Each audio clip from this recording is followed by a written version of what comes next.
What's up, everybody? My name is Shannon, and I am still waiting for my Satyr, and today we are talking about The Fountains of Silence by Ruta Sepetys. So if you have never read a Ruta Sepetys book, her specialty is hidden histories, and in the case of The Fountains of Silence, we are dealing with Spain in the 1950s when they are under a dictatorship. It was so fascinating to read this book because in her other two, in Salt to the Sea and Between Shades of Grey, she's telling a story from kind of an insider's perspective. She is from those cultures. She kind of knows how it works a little bit. But with Fountains of Silence, she's telling it from an outsider's perspective. We have two main characters in this book. There's a huge cast of characters, but our two main characters are Daniel and Anna. And Daniel is an American photographer. He really just wants to take pictures. He wants to be a photojournalist, but his dad wants him to, of course, go into, the oil business, go in with your dad kind of company, all that kind of stuff.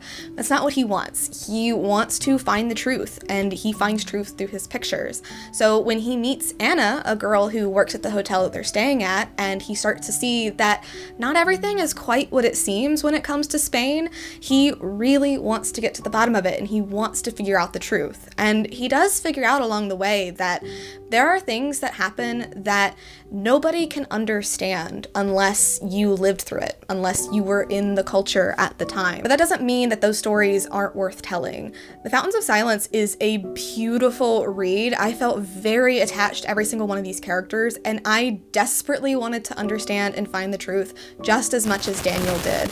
You learn about these ugly histories that went on this time. You learn about what was happening in Spain in the 1950s, what it looked like to be under this dictatorship, what these people wanted, what they were fighting for, how they were still being punished after a war that was long over, and how they believed that it was better to just stay silent. Don't think about it, don't worry about it, just move on, keep moving forward.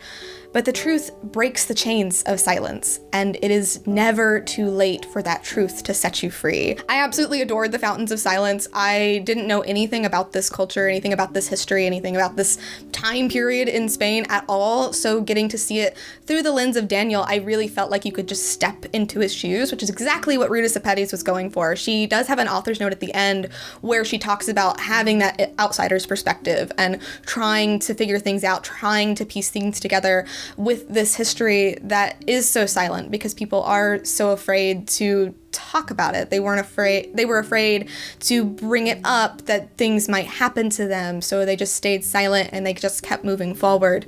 And I loved the idea of exposing truth through photography, through talking to people, and that it was never too late for the truth to set you free. It was just beautifully, beautifully well done. I cannot wait to see what's coming from Ruta Sepetys next. I am giving this book an A+. I highly recommend it.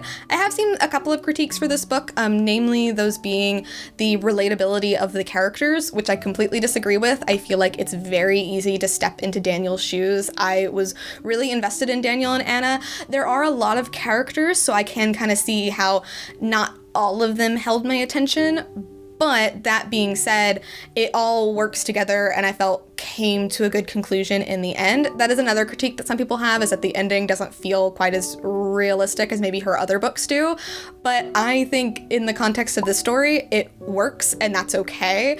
And you'll just have to read it if you're interested in that. So A+ for me, highly recommend checking out this book. But anyway, thank you guys so much for watching this video. If you liked it, be sure to hit that like button down below, and don't forget to subscribe so you can talk books with me every week. That is everything got for today, and I'll see you guys next time. Bye.